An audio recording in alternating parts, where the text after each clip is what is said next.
G1. Well, Oh I yeah. mean, to be fair, all Transformers movies are quote unquote inspired by G1, blah blah blah. Mhm. But you could tell, it could belong to the G1 continuity. Yeah. But obviously, I mean, there are different. There are differences. I mean, Sentinel Prime is an entirely different character. Mhm. The origins of Optimus Prime and Megatron, those are entirely different. Mhm. Um, It's Elita kind of like One has, it's kind of like it takes like bits and pieces from like all like kind of like the best origins of like the Transformers, and also like it yeah, also kind of leans more yeah. into like more the modern sense of it with like Primus and the 13 primes, Oh yeah, oh and yeah. then all that stuff, and Actually how like naming Megatron them, was a they minor. actually named the primes. Yeah, yeah. Yeah, they named the. Well, no, that's the weird thing. Is like I don't recall. Well, does that come from All Hail Megatron, which they also said in the movie, where Megatron started as a miner, I for mining I energon, forget or which I forget which continuity made that like the primary thing. Like I want to say it was the Marvel comics, but maybe it would have been maybe it could have been Dreamwave because the or version that I've heard is he or was even usually IDW. like he was a gladiator of some kind, and then he rose up through the ranks, and then Well, eventually stirred up the audience enough. well, yeah, that was kind of like the kind of like the mix of both. Is that when he was like first like created, he was created as a mining robot and did that Mm, job, but then on the side did underground like gladiatorial fights, and then rose up through the ranks, and then started the mm, Decepticons through that. mm. One of the things that I noticed about, and they call him D in the movie. Obviously, Yeah, is D D16. just D16 or whatever it is. Um, One of the things I noticed is they were trying to lean down the idea or lay down the idea of the difference between Orion Pax and D was that Orion Pax is more willing to break the rules as opposed to D, who's willing to oh there it is, as opposed to D, who was like more about staying in line, staying with the rules. Yeah, yeah. And it took me a while, and maybe this was deliberate, I don't know, but it took me a while to realize that was the direction that they were going. Like that's where the split happens between them. But the Mm, thing I didn't quite understand was how D kind of got his aggressive streak in him. Like as soon as he can transform for the first time, blam, he's blowing people away, and now all of a sudden he's power hungry. I'm like, whoa, wait a minute, where there? I didn't really see that so before it happened. I do agree that it is a pretty like abrupt transition, but the Mhm, way that I've seen people interpret it, and I think the way it kind of makes sense, is that like D was one of like Sentinel Prime's like biggest supporters. He was like mhm, D was like real D, even though it's like he was like still ambitious and still like wanted to do great things. Like he still looked up to Megatronus and things like that. mhm, He was still content to like stay in line and like conform with the system and everything. mhm. But obviously Optimus was like still ambitious and wanting to like seek more and wanting to be like actually helpful, and same thing with Alita, and B was just kind of kooky. But no, it's like I'm, you Megatron know, was now that still. Oh, I'm sorry. Continue. I was just to say very quickly, I'm kind of glad that B was not front and center for the whole movie. I'm kind of glad it's like Yes. he's a secondary, he's in the background, he's not the focus. Because if Yes. he was just rapidly talking and saying all these things really about that, like that actually would have been would have pissed me off. And like I'm glad they actually pushed him into the background on this one because Yeah. he's talking almost more than it's like he was talking more than Wheeljack and he's talking more than Jazz. I was like, you expect them to talk more, how many Mm. other bots are there? But I was like, you know what? I'm glad the way they edited this character. He talks too much. Okay, that's his signature. And he's got dagger hands and he's got blaster hands. Okay, great. Now go away. Shoot. Yeah. You I know. like So that I even though he has his like kooky bits, like at least on a couple of instances, he knows when to shut up and when things are like really bad and when to take things like seriously. Even though most of the time he's just blabbing and joking and having fun with it. Yeah, yeah, I can But agree with that. yeah, but going back to what I was saying with Megatron, um, the thing that or I guess D16 in this case, I think the reason Hmm. why the shift happened was because when obviously he was given the cogs, he was given the information that yeah, Sentinel Prime was a liar.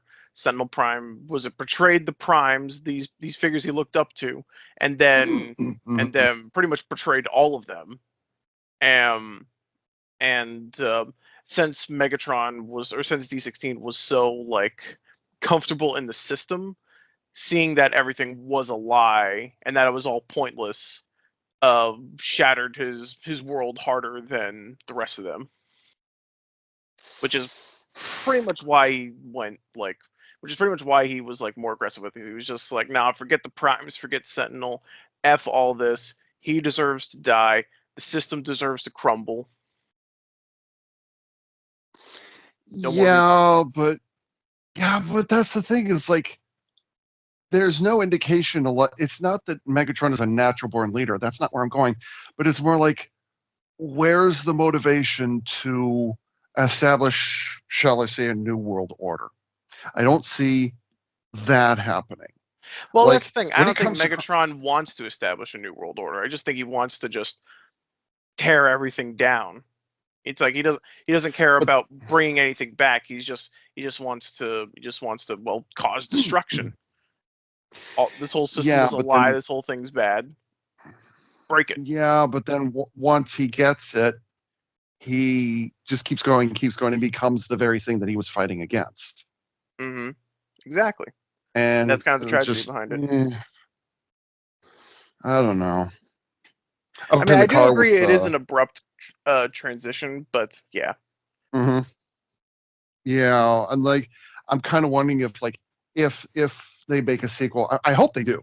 I sincerely hope they Oh do yeah. make a sequel. I don't know if they will, but if they make a sequel, hey, they might even call it Transformers 2, you know? If they make Transformers 2, I hope that we'll get a little more of that develop into the megalomaniac that is Megatron. Like I feel like this is the start of Megatron, but it's not strictly this is the Megatron that we all come to know and love and appreciate, I suppose. Like Oh this yeah, is the absolutely. start of. We see the birth of him here, but we're not seeing like the peace through tyranny side of Megatron or the conniving side of like Megatron yet. This is just him at Hmm. his like most raw and most just like screw all this, screw these guys, screw you, start blowing everything up. Yeah, yeah, yeah. Mm. But which also, I, by the way, god damn that freaking fight scene when he actually like formats into Megatron, or I guess no, the fight scene where he's like charging to get like Sentinel Prime, just ooh, it's so good. hmm. Oh yeah, yeah, it was great. I mean, it's blur emotion. I'll have to watch it again, obviously. Well, yeah, But I like how they did the anime like mecha thing where it's like they kind of portray that he's like moving so fast that like the lights of his eyes are just like I blurred saw that. lines. Yep, I s- yep, I saw that. I saw that. I saw that. Yeah. it's hype. That So was, hype. but then they don't do that with Optimus. I No, think that was, at least I didn't notice it with him. So, no, I don't think they did. but I did think the birth of Optimus Prime, I thought that was, it's like, he's falling into a hole. He's falling into a hole. Everybody thinks he's gone, but it's like, it keeps going, it keeps going, it keeps going. It's like the fucking Balrog and Gandalf in the Mines of Moria. Just keep Mm-hmm. going, going, going, and Mm-hmm. going. And I'm Mm-hmm. like, wait a minute. That's not just a canyon. The canyon's opening. Okay. Oh, okay. And there's oh shoot, what's it called? No, it's not the plasma chamber. What's the center of Well, it's really that's it's not Primus's called? spark. Is that what it was supposed to be? I think that's what it's supposed to It's a be because they little don't call it Vector Sigma, Vector Sigma. That's what I was which aiming mean for. that's what it was in G1 was like the core of Hmm. the Cybertron was Vector Sigma, but they don't call it that Okay. here. So I think the implication is that that's just Primus's spark. Okay. All right. Okay. All right. I can live with that. Yeah.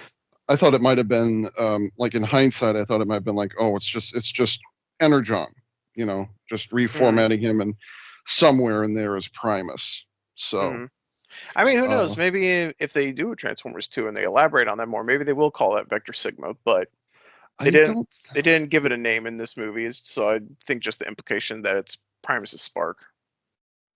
Yeah, unfortunately, I missed the first was it 3 or 4 minutes of it because the time between Transformers One and the Wild Robot was like 5 minutes, and I didn't know that. They didn't say it, Oh, so okay. I was still in the um, galley. Is that what you can call it? I was still in the Mm, still ordering food when Transformers One started, and mm, so I heard it over the speakers, and I was able to kind of look through the windows. So I caught. I think I started like actually paying attention just as Orion Pax had successfully evaded capture, and mm. they're the subway car, and D16 is kind of looking over. It's like, okay, you can come out. Oh, okay. So you actually missed kind of an interesting little Well, like info dump in the beginning because it talks about like the origin of the Transformers and the Primes. yeah, I Um, did, Max. It's not that I missed the entire thing. It's just I wasn't able to sit in the car and watch it. That's my point. okay, yeah, yeah, So yeah. like I did see, like I saw the establishment of Primus becomes Cybertron, which I Mm, was trying to decide if that was Cybertron Primus, by the way, the figure, the way he transforms, but like, yeah. whatever. I don't Uh, think it's Cybertron Primus, but it looks pretty damn close. Well, I mean, I don't know. It's pretty close to like a couple modern interpretations of Primus. Like yeah, it's I like know there's the it's a G1 version of Primus. I think that's yeah, yeah. it's not Galaxy Force Primus. It's like a G1 version of Primus, and then it kind of condenses down, and there's a flash of light, and now he's a planet all of a sudden. So, like, okay, yeah, I can live with it.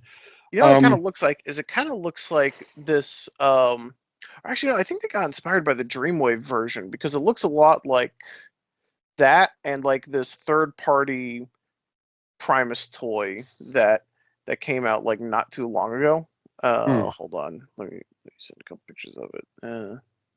But I saw that. I saw the establishment of the primes. I saw that Orion Pax. Like, I don't know how Orion Pax got into the archives. All I know is that he did, and he was looking up information that was illegal, and then he Yeah, got they he don't really got show chased much off. of that. They just show him kind of like just sneaking in, I think, through like a vent.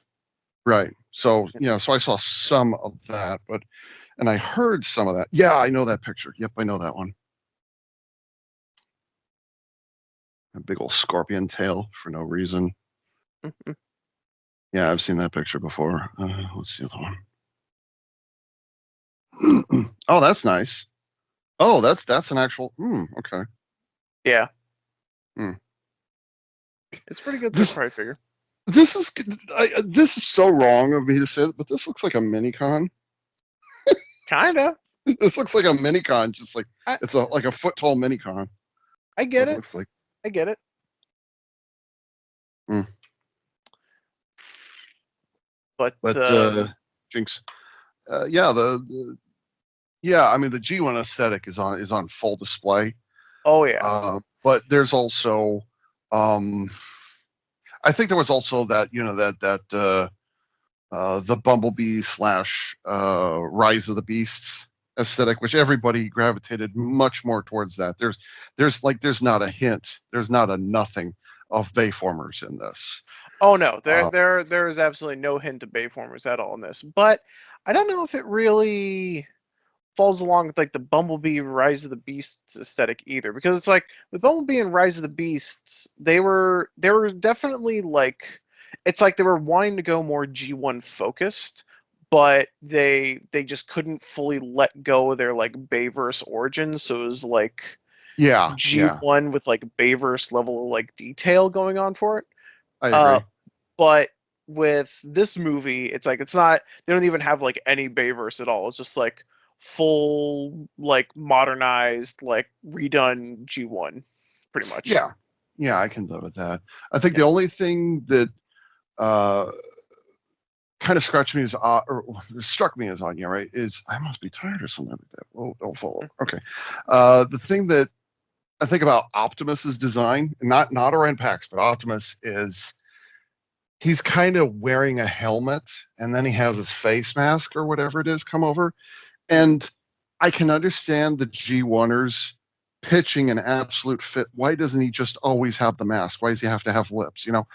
But that being said, I thought it would be appropriate to age up his face maybe a little bit more than what it was, because it's like kind of the same face the entire time, and I'm like, I don't know. You could I can understand dropping the battle mask. That's fine. But that being said, yeah, I think they could have done Optimus's face a little, put just a little more age on him and call it good. Because the way it is, or the way I saw it, was like he's just wearing a helmet, and I'm like, that's not how you do it. Yeah, So, they didn't do much to like change his like actual face. Yeah, they mostly just like changed his helmet detailing and size and things like that. But I mean, I think that works because this is supposed to be like a plucky young like Orion Pax that needs to go on like this hero's journey. So Optimus like yeah. still looking young. It's like because it's like even though he's been reformatted into Optimus, like I mean he's still a young bot. Hmm. So I think that's fine for the meantime. Maybe they'll age him up and make him look a little more serious with two if they ever do that. Hmm. But I'm fine with how it is now. Yeah, yeah. I was just thinking about Sentinel Prime and like all the different versions of him that we've come to know over the years. And I actually saw the Sentinel Prime figure before I went to the movie, so I kind of knew about the golden wings and the blue and silver body. So I was like, okay, whatever. Um, but it occurred to me, boy, it's like somebody gave animated Sentinel a pair of wings. That's kind of what this felt like. The only Yeah, thing he was missing was the Magnus hammer. Call it good. it's like give animated Sentinel more weapons, a jet mode instead of Hmm. was it instead of a truck mode, and make him lose the chin, and then which is like half his character. But anyways, yeah, yeah. Then you pretty much got the movie version of Sentinel. Well, actually, I Mhm. guess that's not. I mean, I don't know. It's been a long time since I've seen animated, but I guess it's not entirely fair to say animated and this Sentinel are like the same character because even though they're the same, like kind of like smarmy and kind of like pompous and Mhm. cocky bastard, it's like this Sentinel is like an actual murderer and a traitor, whereas animated Yeah, Sentinel, while he can be an asshole, is still like for the Autobots. I think if we'd gotten season 4, yeah, if we'd Mm. gotten season 4 of animated, I think Sentinel Prime would have turned into that. I think eventually he would Okay. have turned into that. Like, I think like eventually the power. would have betrayed him. Yeah, I think he no, he's like he's an antagonist, but rephrase, he's antagonistic, but he's not the antagonist. And Yeah. I almost wonder if like animated Sentinel Prime might actually have gotten to a point where he'd actually joined the Decepticons. As bizarre as that would sound, I feel like Mm. that might have happened. Like if it had been Maybe. season 4, and so like this version of Sentinel Prime, because here's the thing. The only other Sentinel Prime I can think of off the top of my head who was outright traitor and murderer would be from Bayformers 3. Yeah. And honestly, like that might have been a trait, but I didn't really see this version of Sentinel Prime as Leonard Nimoy's Sentinel Prime. I just like, no, I don't see that. I don't see that happening. So No, it's not he the same definitely guy. was. He definitely wasn't taken after like Leonard Nimoy's Sentinel Prime for sure. But I do think there was a little hint of that because he did wield like a double-ended sword. Oh, that's true. Yes, yes, yes, yes, yes. You are correct. Yep, yep, yep. You are right Mm. about that. I forgot Um, about that. but no, aside from like character, no, they're definitely like the Sentinel Prime from Dark of the Moon and Sentinel Prime from this are like two entirely different characters. Yeah. You know, I know there's a version of, or there's a couple versions of like Sentinel Prime from like the IDW comics, but I don't remember like what happened with his character. Maybe his character in IDW was also a traitor, or maybe that's what they pulled it from. But I don't know. Mm-hmm. But I did like him in this movie, and I like the was it screw you guys? What is it? I'm blowing up everything mode that he did, where he pulls out all the guns. Yeah, I saw that. That was funny. Mhm. I was speaking of converting Starscream. I Yeah. missed it. I missed it at first, or it took it, or I'll rephrase. It took me a moment for it to register. But Starscream's voice was like, okay, he kind of sounds the same as everybody else. But then I think it was Megatron or D16 punched him in the throat or something like that when they were fighting, and all of a sudden he's got this weird mechanical distortion sound to his voice, Well, yeah. Well, it which wasn't just that like D16 punched him in the throat. It was that like they were fighting and he was like punching him, but then it's like he literally like got him on the ground and then like started choking him, like started literally like crushing his throat, and that's oh, what I like missed that. damage. That's what damages the voice box. Okay, all right. Because and the reason why I noticed it, it's not because, oh, that's the fight that's happening. It's because Sentinel Prime said, "Wow, you sound awful. What the hell?" And then there's that high pitched, squeaky Starscream that we all know from G1. Megatron, I could never betray you. You know, that's Mhm. G1 Starscream. I was like, Yeah. oh, okay, now that's the Easter egg. That's the reference. Yeah. Okay, Yeah. now I get it. You know, it's kind of funny to think about in this movie compared to like original G1. It's like in original G1 you kind of get the implication that like either Megatron and Starscream are the same age, or that like Starscream's maybe like a little bit of a newer bot compared to Megatron. But Oh yeah, yeah, yeah, but yeah. in this one it's funny to think that no, Starscream is clearly much older than Megatron in this case, Hmm. but he still Yeah. got his ass whooped. Um, Yeah. Well, the other thing is you also see Starscream during the attack on the base. mm. You actually see him skulk away into the shed. He's like, "Oh no, I'm not part of this. I'm not going to let this happen to me." So you actually He see gets him. booted by well, yeah, he skulks away during like the initial attack, but then like when he starts fighting Optimus, he tries to tackle Optimus and then just gets like kicked in the head and like flung away. No, I'm not talking about Optimus. I'm talking about when the what can I call them? When the Iconians led by Arachnid, when Hmm. they attack the base, you see Starscream's like, I'm not doing Oh this. yeah. You know, you're right. Yeah, I remember that now. Yeah, when they're Yeah, attacking like Starscream space. correct. Yeah. I remember now what you're talking about now. Yeah. So yeah, it was good to see that. It's like, and and that's kind of the thing that D16 called him out about, was like, yeah, your hit and run tactics are all well and good, but you're making no progress whatsoever. Hmm. And that's kind of interesting because Starscream, I mean, he's the air commander. He's the, he that's his regular tactic, is hit and run, hit and run, hit and run. He Hmm. doesn't confront head on, and he can't really stand in a fight, fisticuffs for very long.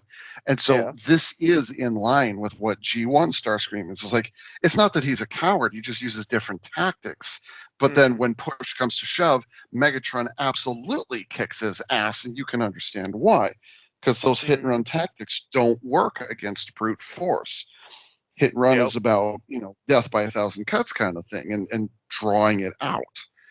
And so right, D16, that's going to take getting used to. D16 Yeah. comes along, royally kicks his ass. He's like, I now kill Megatron, or whatever it was. So, Hmm. Hmm. um, Exactly. but yeah, that was a very nice, character moment, and a good distinction. I'm glad they said that in there. Not those exact words, but like, I'm glad they pointed that out. Yeah. Did you notice who was voicing Starscream? Steve Blum? Nope. Steve Or Buscemi. Buscemi. Yeah, that's it. Steve, yeah. Yep. I saw, well, Steve Steve Buscemi. Blum was in there. but he's someone else. Yeah, which I thought was pretty Yeah, funny. I didn't recognize the voice for. Yeah, I was like, Steve Buscemi, really? Why him? I don't know, because he barely says three things in the whole movie, so kind of strange to have him in there. But yeah, the other actors I didn't recognize was D16 and Bumblebee. They're kind of newish to my eyes. Bumblebee's actor has been around for a long time. What was his name? Is it Jordan Peele? Maybe Um, I'd have to no, look it up. wait, it was-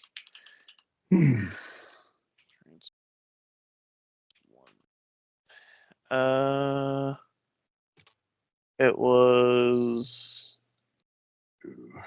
Oh no, it was Keegan Michael Key. Yeah, but no, Right. Keegan Michael Key's been around for a long time, and yeah, he's Mhm. he's done a lot of like comedy stuff and other things. But yeah, he's been around for a while. I knew about him, so it's like not too I've seen surprising. the name before. I've seen the name Picked to play before. Bumblebee. The guy who played Megatron was Brian Tyree Henry, and he actually is a newer. It seems like yeah, he's a newer character, but or a newer like actor, but compared to the others. But he's been in some stuff, and particularly I know him from Godzilla versus Kong and Godzilla X Kong: The New Empire. Neither of Uh, those I've seen. So yeah, he plays a like a kaiju like conspiracy theorist guy in those movies, and I mean honestly, I found his character to be like pretty annoying in those movies. I mean, it's like he was more annoying in Godzilla versus Kong than like Godzilla X Kong, but okay. still, he could be a little annoying. Mm, But he was also in Bullet Train from 2022, and he was really good in that one. mm, And I thought he did a good job with Megatron. I wasn't sold on his voice like at first, and it took me a while to get used to him in the movie. But I mm. think by the time that he actually like became Megatron, it's like okay, he's settled into the role. It works. I think. I mean, now that you mention it, and I actually had a little bit of time to think of it while I was driving home from the drive-in theater. Um, I had to think about it for a bit, but I think Chris Hemsworth, he does not sound like oh shoot, Peter Cullen, Mm, but he did kind of make that transition from hey, and happy guy, and da da da da da da, yeah, into okay, now he's a little more gruff, and you can hear kind of yeah. uh, that gradual transition, and Hmm. it doesn't sound at all like Thor. It doesn't sound like that at No, all. Where no. he's just always like this. It's like no, there actually is. You can hear the transition in his voice over the course of the movie. I was like, Yeah. okay, he's not Peter Cullen, but I can appreciate him for not being Peter Cullen and actually having the talent to be able to do that transition over the course of the movie. He starts out younger and then he's not quite so young anymore by the end of it. I'm Yeah. like, Yeah, okay, it's like it's I like can take that. his voice literally matures. Like he sounds like the more like fun, like sort of like naive optimist at There you go. at the what is it at the beginning of the movie as Orion Pax, but then like by the time he's Optimus, yeah, he's got that more mature and like more like responsible and like slightly deeper tone to his voice. hmm Now that he's And finally like fit in the role. I noticed it when he was amongst the miners, and I'm like, Yeah. oh, wait a minute, he sounds different. It's the same guy, but like, oh, he actually sounds. I was there, I saw it, I saw Sentinel Prime, and you can kind of hear his voice Mm-hmm. drop down. Like, Mm-hmm. there is now he's starting to sound like Optimus Prime. Now So, he's starting to do it. Yeah. And mhm. by the way, among those like miners that he was talking to, Oh, so so many, many, so so many many. references, so many. I think the only like original like season one like G1 Autobots that weren't among the group of miners was like I think like Huffer and Gears and stuff like that. Like a lot of like the weird like little truck bots. I don't think were there, but I thought I saw Slipstream in there, but that doesn't sound. Or no. Chromia. I thought I saw Chromia in there because she's blue and kind of Yeah, no, I think there definitely slightly was a Chromia magenta. in there. I think they actually called one of the bots Chromia at one I point. thought, So, yeah, I thought so too. but no, I definitely think Chromia was there. RC was there. RC was there, yeah. And then yeah, just like Ironhide, Ratchet, yeah, oh yeah, Jazz, Ironhide, Ratchet, Wheeljack. Jazz, Wheeljack. Was it Sunstreaker, Sideswipe? Yep. Um, Yes. Not the yellow one. That's Sunstreaker, right? yeah, it's Sunstreaker. He was there. Well, okay, I'll rephrase and say it didn't register. Yeah, Sunstreaker, Red Alert. Yeah, I saw him. I think Prowl and Blue Streak. I also saw. Um, I didn't I don't notice know about that. Smokescreen. I saw Smokes. No, I did see him. I do remember him because he's white and then he has a blue and red stripes on him, right? He's kind of Yeah. jazz, but not. Yeah, I did see him. He was there. Oh, okay. I guess Sunstreaker was there. Mhm. But yeah, I think the only one was the only ones I didn't notice were like Huffer and Gears and like Beachcomber. I thought I saw who's the red colored he's not an Autobot, or he is an Autobot, but he's a jet. He's an A10. I can't think of his name. It's not No, I know his name. Power Glide. Wind Powerglide. Yeah, I thought I saw him amongst the Elite I Guard. I don't remember seeing him, but maybe it was. I know among the Elite Guard there were a ton of the Conehead Seekers. I mean, it's like I think they definitely had like the dedicated Conehead Seekers, like Ramjet, Dirge, and Thundercracker. not And Thundercracker, no. well, yes, he was. I recognize that Well, no, blue Thundercracker's and there, but black. he wasn't the Conehead. Um, Oh, okay, all right. who am I thinking of? Slipstream was in there. Thrust. No, Yeah. Slipstream wasn't there. Yep. Oh, yes, Slipstream. she But yeah, was. no, I'm saying she was. Yes, I'm agreeing with Okay, you. all right. But no, I'm saying like the Coneheads, Ramjet, Thrust, and Dirge, they were in there. And then yes, obviously the other Seekers like Skywarp, Thundercracker, Slipstream. I think maybe also who's the yellow one? Acid Storm. No. No. Like not Sunstorm. Sunstreaker. Sunstorm. That's his name. Maybe. Sunstorm. I don't know. Maybe I saw Sunstorm in there too, but I think amongst like the actual like character like color schemes that you recognize, they also filled in like a bunch of just like generic model bots that Oh yeah, took their yeah. features and then like mixed and matched colors and details and things like that You just to know, fill in ranks.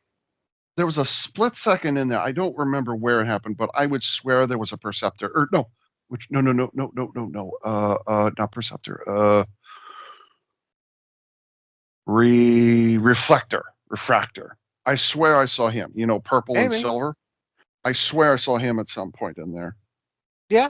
Not now. Obviously, there's three of them, but I only saw the one. I was like, oh, is that deliberate or? Yeah. So I thought he might have been in there at some point. So could have been.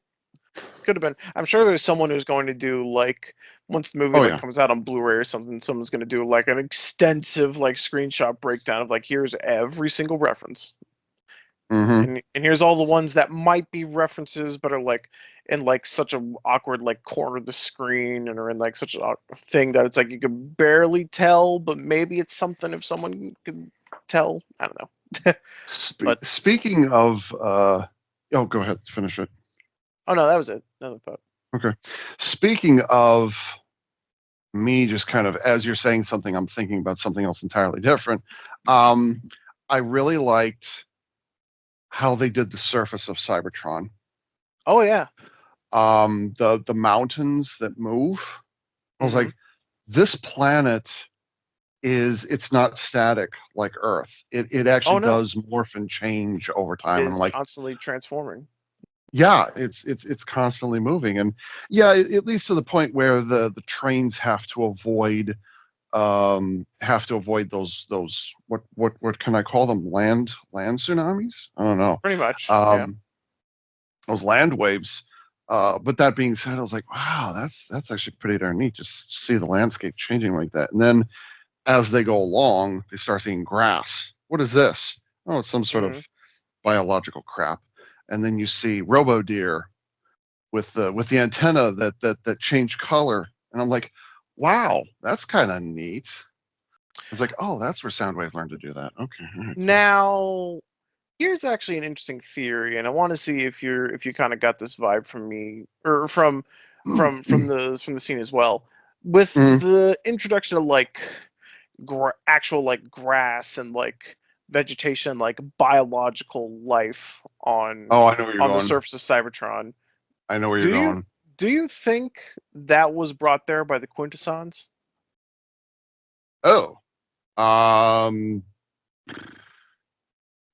Because the in Quintessons have a very much like biomechanical like look to them. yeah. Well, I don't think, not strictly speaking, unless you want to bring evolution into the discussion, because the deer were running away from the quintessence. If Yeah. they were I don't if they think were the deer planted there were on purpose, biological. I think the deer were mechanical like the they are. Transformers, but They are. Yes. yeah. So, but I'm just saying like the grass and like everything else. I wonder if that was like done by the Quintessons because the Quintessons have had like free reign over the surface for a long time. I think So, this was like 50 cycles or something like that, yeah, which I think actually. like a cycle is like a year. So they've pretty Yeah. much had like 50 years to just do their thing on the surface. So do you think that's them kind of like trying to terraform Cybertron in a way and sort of like make it more their own? I'm not entirely certain. I kept waiting for the five faces of destruction and it didn't happen. I was slightly disappointed. Yeah. Um, did the quintessence? I don't know, because if that was the case, we might have witnessed a seeding operation, a terraforming Hmm. operation. If you were right about that, I thought that you were actually going to say more of a beast machines type thing where they just Mm, completely turn things on there. It's just like, oh, did you know that Cybertron originally had biological life forms and we just did kind of you think that evolved from? originally had? No, no, I wasn't thinking that. That's what I thought you were going. I was like, no, God, I hope not. No, no, Um, I think the implication is that it definitely wasn't because like obviously the original version of Primus that we see is all mechanical, and then like the mhm, first Transformers that he creates, the Primes are all mechanical. So mhm. so I think the implication is that just their whole thing is mechanical. So I don't know. I kind of get the weird implication that like that was happening because of the Quintessons, but who knows? Maybe I'm mistaken. Maybe could it be? Could it have been a leftover of Alchemist Prime doing shenanigans? Maybe. Maybe, I don't know. maybe, That's reaching. maybe Alchemist Prime doing something. I know Onyx Prime in the IDW comics was all about the Beast Formers and the other things like that. So so Hmm. maybe it was something that Onyx Prime was also doing. Who knows? Hmm. But there's So, not a lot of information on that. because I missed the first few minutes of the movie, or at least I didn't get the whole thing, uh, when were the 13 original primes? When were they established? Were they established? They were created by Primus. I think I can kind of put that together. But at Yeah, what they were point? created by Primus pretty much as soon as Primus like became Cybertron. Okay, that's what I was wondering. It's like Cybertron is like the god of the Transformers, but then did he create the 13? I'm sorry, Yeah. or and then become a planet, or did he become a planet and then they become the guardians of everything in his He stead? he was a big robot. He became the planet, and then from his own core and from all that, he became, or was it he created the 13 primes to like Okay, look after himself as the planet, and then also to look after like be the leaders of like the rest of the Transformers that are to come. So okay, all right. And did it say? Did it establish when the Cybertronians came into existence? Like at what point after the primes did the rest of the species kind of pop up? Does that say? Or I don't remember. Okay. I actually want to go see the movie again soon. I was actually thinking about maybe just going tomorrow, but or I guess now today. But um, but no, I haven't. I don't remember if they said like how long it was until after the primes were formed that like the rest of like the Cybertronians like populated the planet. The only Yeah. like hard timeline that I know they established was that after was it like the Quintessons showed up, they had a big war, and then 50 cycles ago, the primes disappeared, and the matrix of leadership disappeared as well, and then Right. for those like 50 years it seems like the primes like won the war against the quintessons, but then they disappeared because of it and they lost the matrix, so then sentinels. No, I don't think so, because the thing was, like, the whole reason that Sentinel betrayed, well, the thing that Sentinel set up the betrayal is they were plan like Sentinel lied to the primes and said, "Oh yeah, that the quintessent commanders are going to be gathering together for this meeting." And this is Yeah. Sentinel saying this to the primes. He's like, "Okay, now's Yes. the opportunity to strike." And then, Yes. just as all the primes are getting together, then the quintessence attacked. No, I know that's what the lore, that's what the thing was, but I'm just saying like that's what the actual story was, but like Right. the opening Well, that's what. narration was I think saying that like yeah, the quintessons like the primes and like the quintessons like the war ended and the Oh, primes okay. I disappeared. see. Gotcha. That's what Gotcha. like the Gotcha. opening Okay. narration said, but then it's like, oh no, the quintessons are still here, and oh shit, no, we had the primes were actually betrayed. Okay. All right. Okay. I see what you're saying. Okay. Cool. All right. But yeah, so that's the only like hard timeline I know is that 50 years after Yeah. that is where this story takes place. Mm-hmm. It did seem. I don't know whether this is lazy writing or convenient writing or something, but the possibility of Ryan Pax and D16 coming across B, or what they call Yeah, Cybertron, that and Astron. Oh Jesus Christ, I roll. yeah, But yes, continue. yeah, that was cringe. And they did it Yep. 4 times in a row. Well, that was I, the I, thing. I It's like yes, is it cringe? Yes, but you know what? If it was in the trailer, you get your one. You get your hmm one from the trailer, and maybe you get it one more time later, and like that's all you get. That's the most you get out of that joke. But no, hmm they did it 4 more times, yeah, and it and was, three of them in one go. Son of a bitch! well, Stop no, it. that's kind of what I like about it. Is Elita is just like not having it in the No, slightest. no. And not only that, but she like, I was actually watching her eyes, like her eyes did not even look at him. Like, she's Mm-hmm. just focused entirely on the map. Badassatron. It's like, good. Badass. I'm Yep. with Alita on this one. So yeah. No, no, I agree. I agree. I'm with Alita too. It's like, yeah, that was annoying, but it's also like, it's like, come on, you didn't need to try and do it 3 times. You're trying to make it a thing. Don't make it a thing. hmm This doesn't need to be a thing. And then they did it one more time at the end of the movie when the Decepticons ran off. Yep. They had to do it one more time. So I was like, okay. Yep. Get your one more. So you get your one more. Um, got yeah. B was kind of a point for me for this movie. I hmm mean, it's like I think his design was good, and I think he had his moments.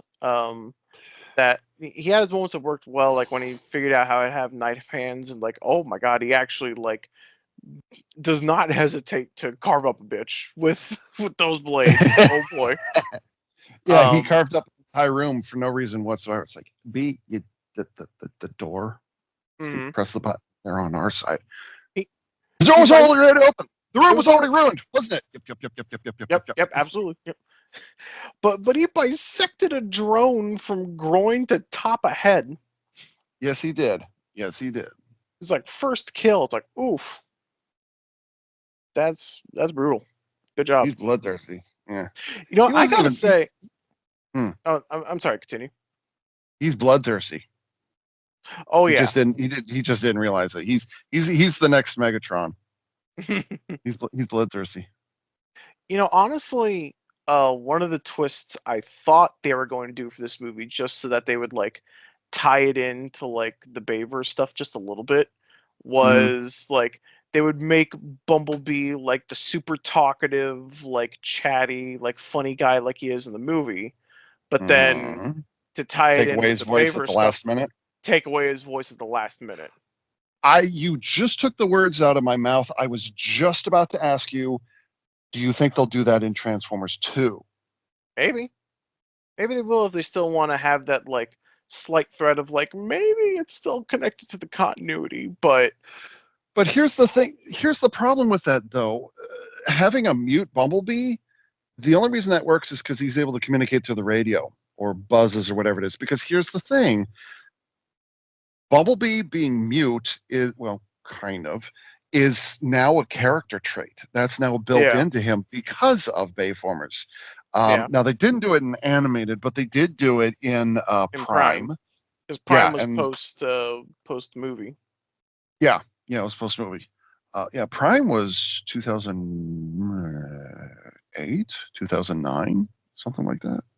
I No, figure if no, they no, did no. it, they maybe could do it like the Prime way, where like he just like after he loses his voice, he just like communicates through like chirps and like buzzes and whirs and things.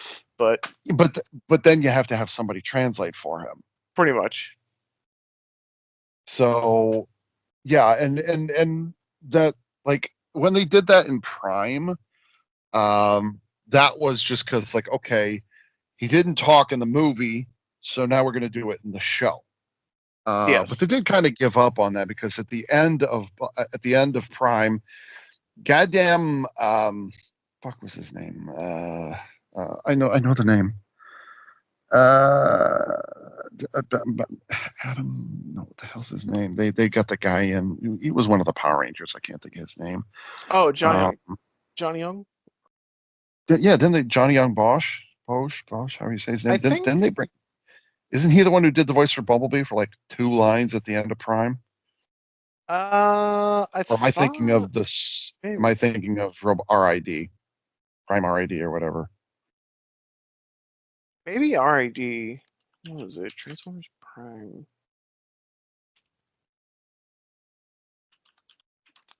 Because he only speaks in the final episode. He doesn't speak at the start. It's only in the final episode. Yeah, it's only near the end. Mm, Uh, Will Friedle played Bumblebee. okay, I have no idea who that is. All right, I was wrong. I was wrong. I was wrong. Yeah, they're a different guy, not Johnny Young. I could have sworn he voiced Bumblebee at some point, but because, like, he's voiced everybody at this point, he sounds exactly the same. Oh Oh yeah. well. Hmm. I don't. Um, I haven't seen. I have not seen it yet. Was Bumblebee mute in Bumblebee in the movie Bumblebee? yes, Okay, so that's all he because it was was. tied to bit. Yeah. Well, that was the thing. It's that like I think Bumblebee is no longer tied to Bayformers. I think Hmm. now we're officially considering like Bumblebee to be its like own canon, but Hmm. because like it was still like kind of on the fence, like is it Bayformers, is it not Bayformers? And since that was like the popular like movie characteristic, Bumblebee in They Bumblebee carried it over. still kind of looks like still has like the same face as like the Bayverse Bumblebee and still like is mute. Hmm. Okay. All right. But But then he's definitely talking in Rise of the Beasts, though. So no, he actually doesn't. he doesn't. No. That tells you how much of it I've actually seen, which is to say none. Yeah, I mean I did not watch Rise of the he gets his Camaro form at the end of Bumblebee, and he's a Camaro for Rise of the Beasts. But no, he doesn't. I don't think he ever like talks. Hmm. He Okay. still All he right. still does I was his wrong. usual like Bumblebee movie shtick. Hmm. All right. I guess that's a live action thing. So Yep. doesn't Which have to be Bayformers, but supposedly it does live action. another sequel for that is in the works. Like they did announce that the sequel to Rise of the Beasts is in the works, and it's going to be a Transformers GI Joe crossover. Oh God. Because they teased that at the end of Rise of the Beasts. Oh, they did? Oh God. They Why did. would they? I mean, of all the Hasbro like crossovers, that one is like the least surprising because Yeah, Transformers and GI Joe have always had a pretty close knit relationship. that's true. That's true. But did it have to be fucking Rise of the Beasts? Rise of the Really? Beast wasn't bad. Rise of the Beast is better than a lot of the other Bayverse movies. I put it above Last Night and Age of Extinction and probably Revenge of the Fallen. Oh, Revenge of the Fallen is easily the worst of them all, just because it was literally an No, incomplete you haven't script. seen So, The Last Night. You have not seen The Last Night. You can't say that. yeah, yeah. I've got was it Age of Extinction on Blu-ray, but I haven't watched it, so shame on me. Age of Extinction's worth at least one watch, but Hmm. I'd question if Rise of the Beast is even worth one watch. Or not Rise of the Beast, The Last Night. Last night. Hmm. The Last Night's just so Yeah, bad. It's just so yeah. bad. I kind of heard that. So, Mhm. mm. But anyways, going back to Transformers 1. Yes, Um, please.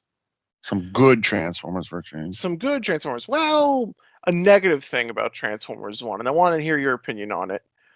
Okay. Was Elita 1 too much of a girl boss?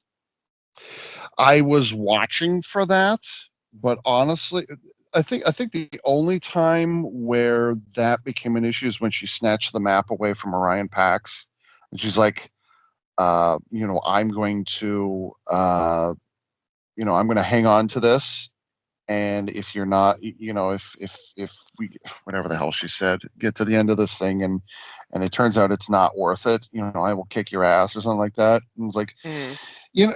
she is kind of like D16. Is it D16? Yeah, she's kind of like D6. She's like D in that she follows the rules. She follows the rules. She follows the rules.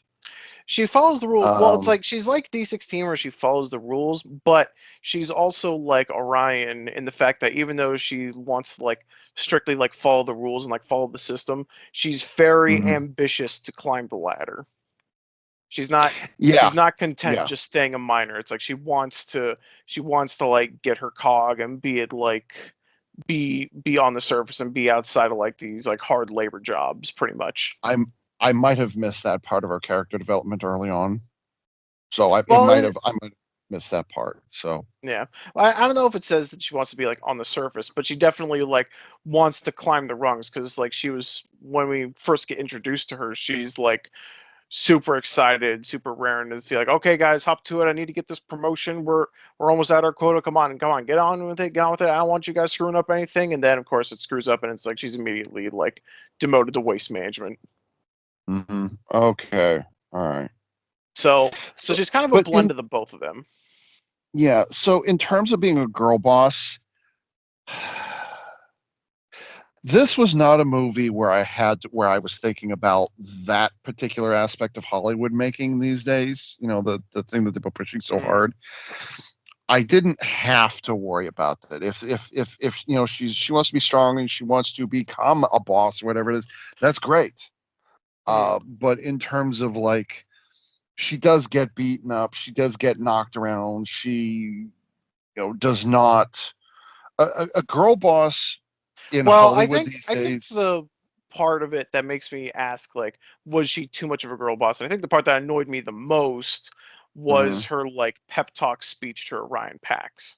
Because she literally starts it by saying like, "Listen, I'm better than you in every way, Oh yeah, in every way. but Yep, I remember that. Yeah. but but you are better at giving people hope." And then she goes on to like the rest of her speech. So Well. but it's like I feel like that jab is like unnecessary because it's like clearly this is Orion's like lowest point. Clearly he's like Mhm. down himself. The dude's already like thinking Okay. about giving up. So it's like why do you start your conversation by saying I am better than you in every way? Like that's Okay. pretty sucky, girl It. bossy. Un, if this was Ray Palpatine we were talking about, you would have a point. Mm, I don't think so because the way that it I registered it, the way that I read it, she did that to get his attention, not to assert domination. I don't think that's it. I don't see that, because look how much time she spent propping up Orion Pax. Look how much effort. It's not that she's going to bash him all over the head and then, pat him on the head and say, "Oh, you're a sweet little boy. Now go off and do this thing for me, sweetie." I don't. I don't think so. I think that she did that to get his attention, not to say where on the totem pole Orion Pax is compared to Elita. I don't think so. That that would be just as girl boss ish. If you want to say that she's a girl boss, then I would say it's right up there with her taking the map from Orion Pax earlier in the movie, Hmm. and then saying, if this doesn't work out, I'm going to take you to Sentinel Prime, and I'm going to advance myself through blaming you, which technically is telling the truth, or Mm. as if actually happened. I would not call Elita One a girl boss, at least not in this movie. I don't think so. I think she was Um, fine for most of the movie, but I think she definitely has her moments, and that one was one of them. I think it's like I think there was a better way for them to phrase that if they wanted to like go that route for how she wanted to do the maybe, speech, but that's just me. maybe, but the thing we have to be careful about, Max, is the phrase "once burned, twice shy," to where we've seen so many girl bosses, we've seen so many Mary Sues, that it's difficult to distinguish when they're not doing that, deliberately not doing that, and it's a strong female character who is a leader type, or who is, this and this and that. And you know what I mean when I say girl bosses and Mary Sue's. Oh no, I get it. This Yep. I'm theorizing, excuse me. I'm theorizing that this might be a case where reading more into it than there actually is. I could be wrong about that, but I did not pick up any. Um, I mean, she has to be able to keep up with the boys, if you want to think of it that way. But Yeah. that is not inherently a girl boss or even a Mary Sue. So No. I'm not going to say you're wrong, but the Well, I way think it's also not just so much that's like she keeps up with the boys, but that she outpaces the boys constantly up until like the end where they finally like even it out. she's already an authority figure from the start.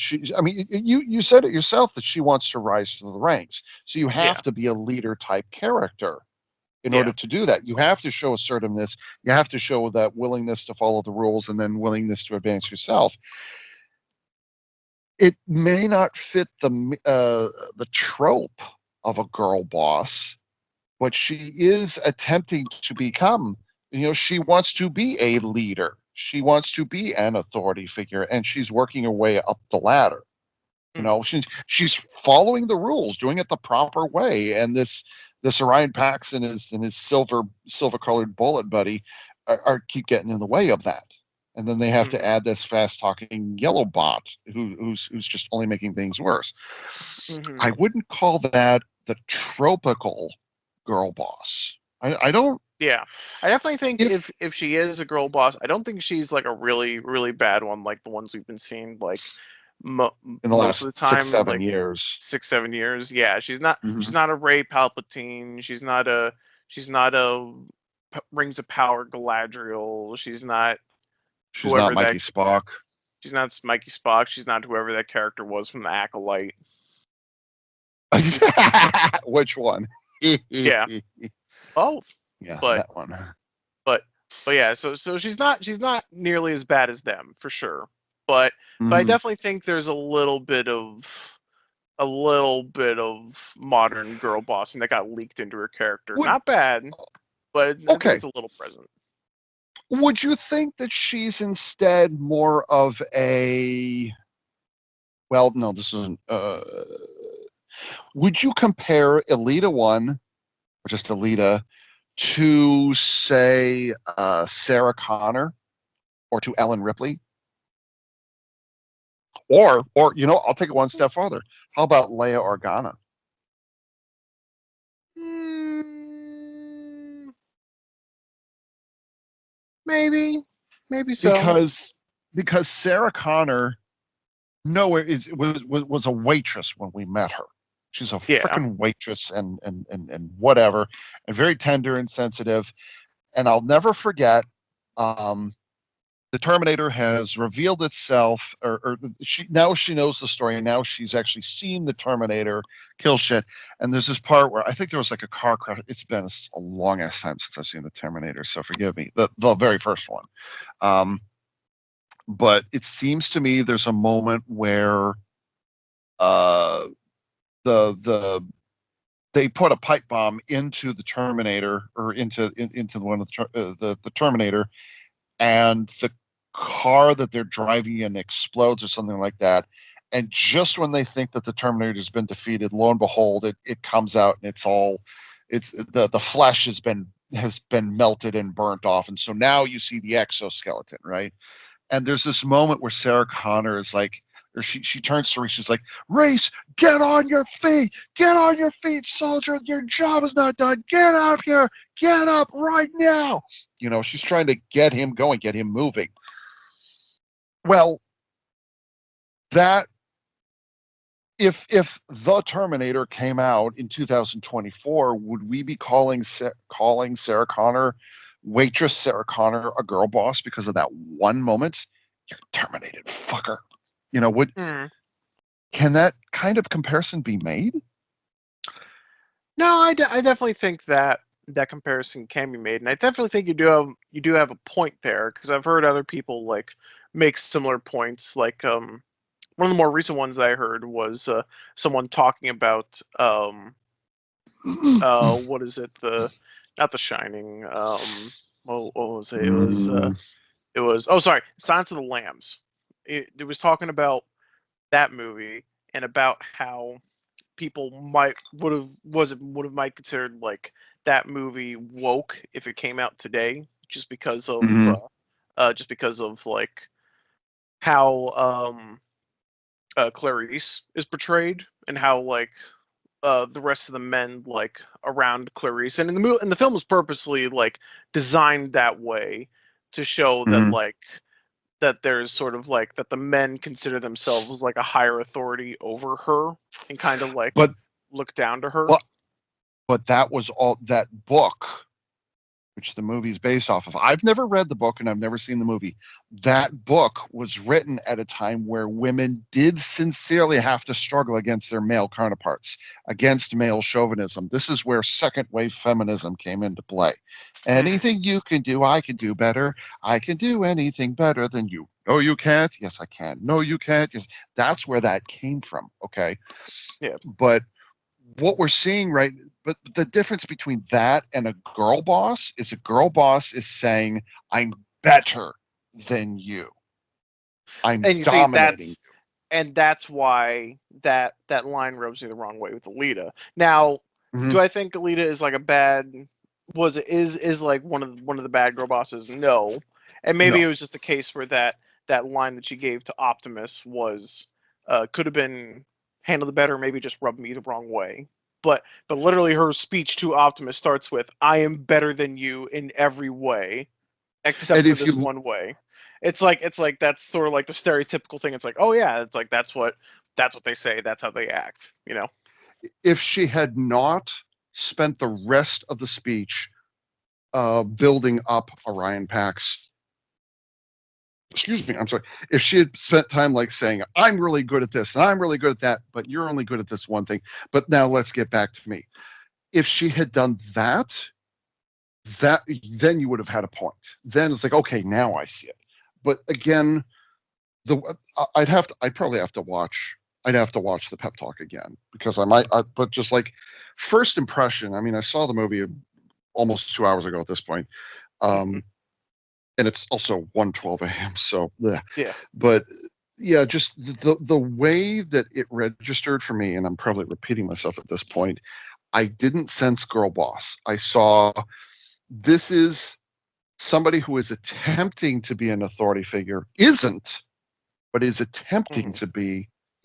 Or has been knocked back over and over and over, and is kind of frustrated. And now she has a chance to assert herself. I'm good. I'm better at you than anything else. Let me put it to you this. Let's do the litmus test here, Max. Okay, let's try it this way. Let's follow me on this one. Yeah. What if the character that told that pep talk to Ryan Pax was male? Flip it. Look at the other side of the coin on this one. What if instead of Elita 1, it was somebody else? It was a male character. Would you say the same thing there? Mm, well, I mean, Okay. it's What I don't know if? if I'm exactly picking up with what you're saying there, but it's like if I mean it's like either way, I think it's an asshole way to start like a pep talk. It's like I get it where it's like yeah, it's trying to like break down a little just to build up for like the rest of the pep talk, but I still think it's kind of like regardless of either way, kind of an asshole way to do it. I mean, it's like I think it would have been one thing if it had happened when I don't know if it had happened when um Orion was being like too confident in himself. Like And if then it had and been then a she scene bashes him where over the head to kind of yeah, humble him. and then she kind of like I don't know. It's like if Orion was being like too cocky and being like too smarmy of a guy, and then he Self-assured, like like Harrison Ford. gets a lesson learned, and then she does that. I think that would have been one thing, but That would I have feel like it now hits that a little different. yeah that if Orion had been arrogant and then knocked down, and then Elita 1 comes in and says I'm better at you than everything, that would have been assholeish. That would have been girl boss. That would have been cruel. Okay, but that's Well, but mm, hold on. I actually have the opposite opinion of that because it's like I think it's like if that had happened, it's like no. At that point, it's like Orion was being the asshole, and then he gets to learn the lesson. But it's not that Orion needed to learn a lesson here. It was that Orion just lost this major fight.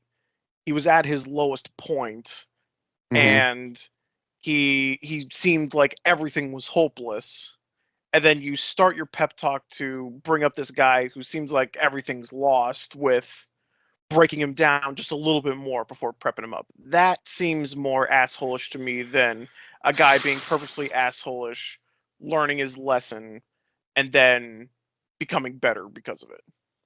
I don't know. That's just me. Do you maybe this is the failing of Elita as a leader type character, because the Matrix didn't choose her, obviously, Mhm. but maybe that's the flaw in her personality. Maybe that's her. Uh, I maybe think it that's is. the thing I that think that is doesn't kind of allow her to advance. her That character allows her to flaw a rise little to. bit. Yeah, is that But yeah. that arrogance or whatever it is does not allow her to advance. There's something there maybe that just it's not just that. Okay, here's the thing.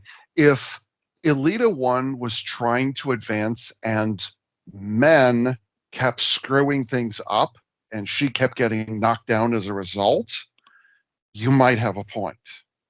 Well, But there it were is kind of like that a little bit because a little um bit, yeah. what happened with the mine accident was technically like Orion and like D16's fault because it's like they could have like gotten out of there, but they wanted to save Jazz, and then Hmm. in turn by trying to save Jazz, it put the rest of them at risk, and then damaged that piece of equipment, which then got Elita booted to waste management. So I'd say that Elita does have a little bit of a bone to pick with them in particular because That I can believe. That I can believe. yeah. So then take that and apply it to the pep talk. I am better than Mm. you in every way imaginable, except for one. Maybe that's her final shot. It's like, look, you have gotten me into so much trouble. You have turned my world upside down. You I have mean, prevented me from rising the rank. it is also that too, because no, actually, I actually think I do agree with your point now, because it's like it is also that too, because with the train, she was loading up the train and then noticed they were there. Was it? So then, because of that, she got stuck on the train, got sent to the Right. surface, but then because she was chasing them and all that stuff, gets booted off the train and gets stuck where they are. Anyways, which is like even worse than where she was before. So that's twice that they screwed up her. It's like in the same day or I guess in like the same week they like totally screwed up her entire like career and her like path to progression. Just on the wild hope that maybe they could find the Matrix. Could the same thing not be said of B, where his world gets turned upside down because of these two strangers accidentally get dropped off, and then he was fine where he was, but then he starts to help these guys out just because like he wants to go on an adventure and he wants to have fun because he's a bubbly, happy yellow bot or whatever. I think so that absolutely is the case with the B. It's like, yeah, they did the same thing for B, but like you said, it's like B's very like happy and plucky, and he's willing to go on the adventure just to get out of there.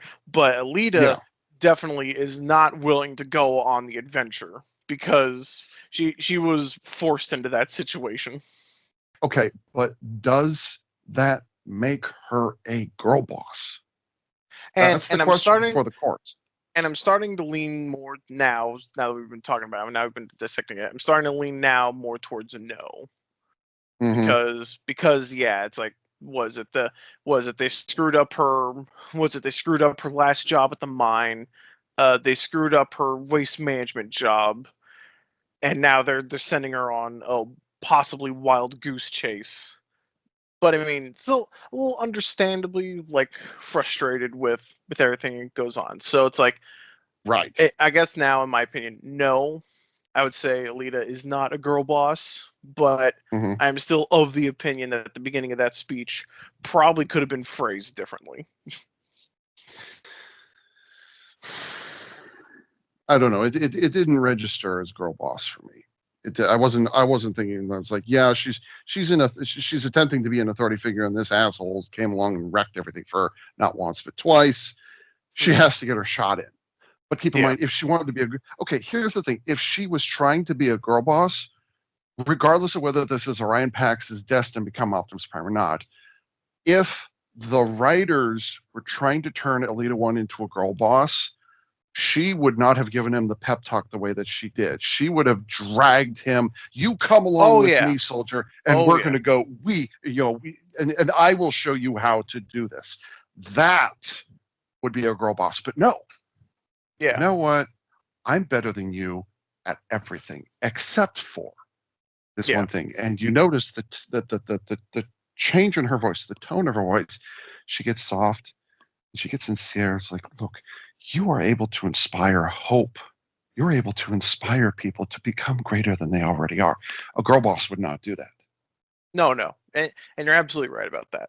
Yeah, it's like a girl boss would be like, oh, I guess you're pretty good at this one thing, but I'm totally better than you at everything else. And then just it's about it's about the grammar. Yeah, that's exactly, it's the phrasing. Yep.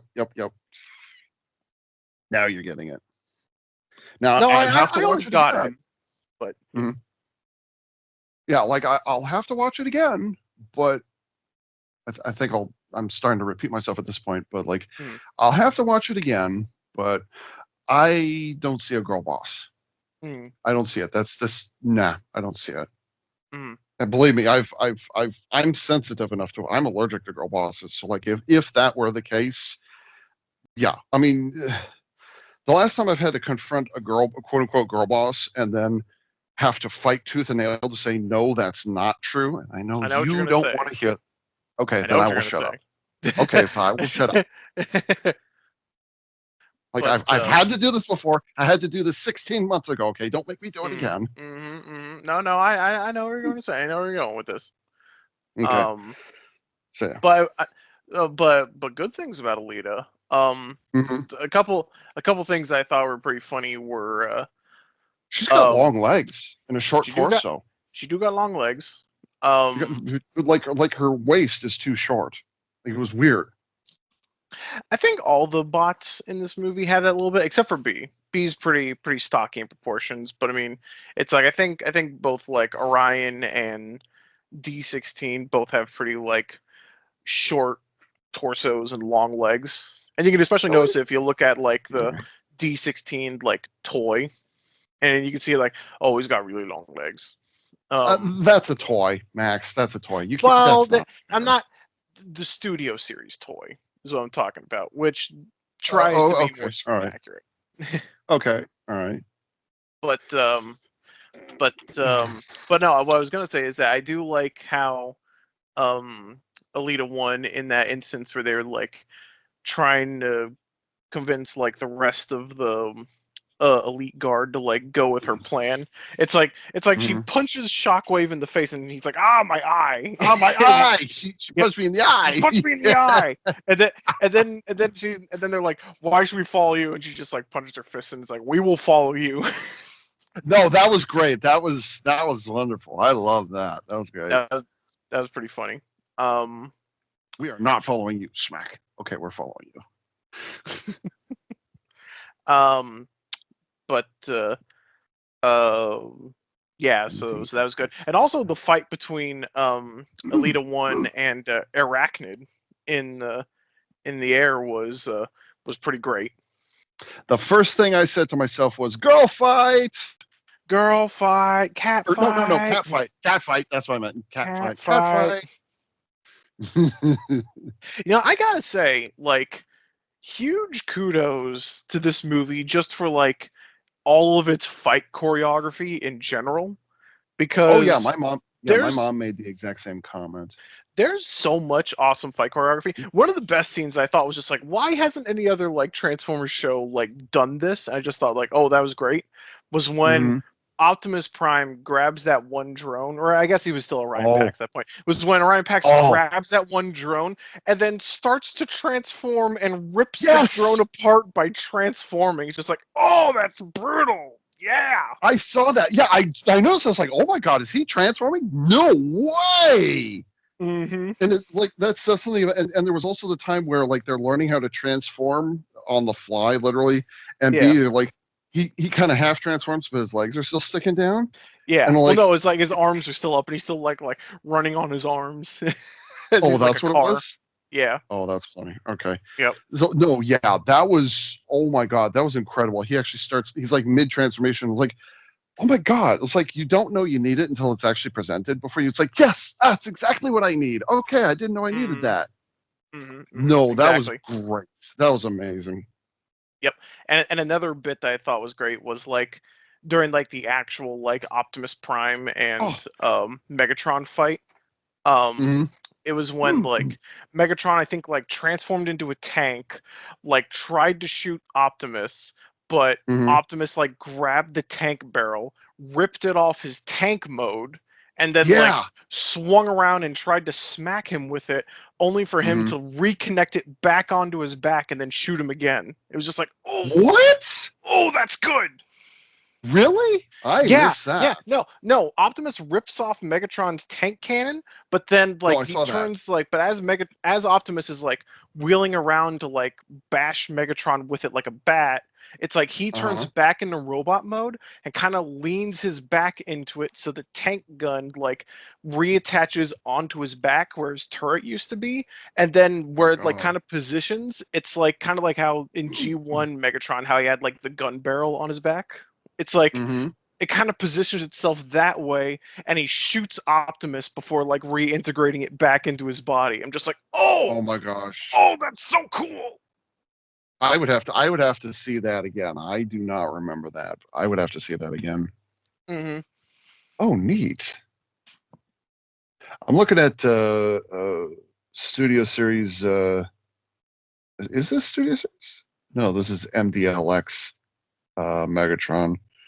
You could swap the different parts on him. They show a picture of Optimus with his Energon axe. I missed it in the movie, but in this figure, his hand is splayed open, and he's holding the base of the axe like an Yeah. energy ball in his hand. Yeah. He did that in the movie too. I missed that. So like, wow, that's neat. Does he have two different faces? Oh, he Oh does. yeah. Nice. Okay. Oh, wait. Hold on. Here you go. Hold on. I'm gonna share. We can rewatch this whole thing because it's so hype. But I'm gonna share that at this particular time here. Mm-hmm. Oh, okay. Yes, YouTube is a wonderful thing, isn't it? YouTube is a wonderful thing. Do you want me to start at the start? No, it's supposed to be at 55 seconds. All right. And it is taking its dear sweet time. I don't know why. Let's try this again. Sorry, seed map, you've got to go. It's not moving. Why is it not moving? Let's try this again.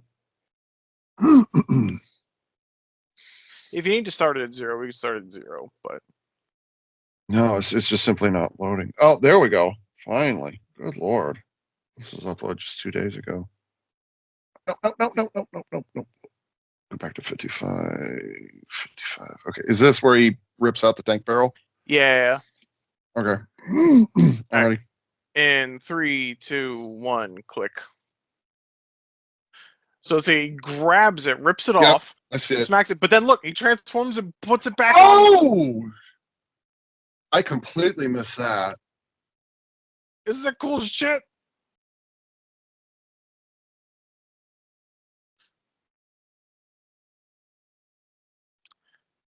This is such a cheat right here. Yep. Oh, okay. Oh, yeah, okay. It was just the EMP. I didn't know it was the. But He then it totally turns pulls into the the Gypsy axe. Danger right there. Yep. Oh, his hand. Okay, I didn't see that. Which also, by the way, Actually, that axe. Yeah. Yep. Oh, here comes everybody. Boom. Does he actually kill anybody here? Boom! No, I Right don't there. think Never so. mind. And he just pulls out the axe again. I love they gave Megatron a little minigun right there, and then they destroyed it. Wow. I love that.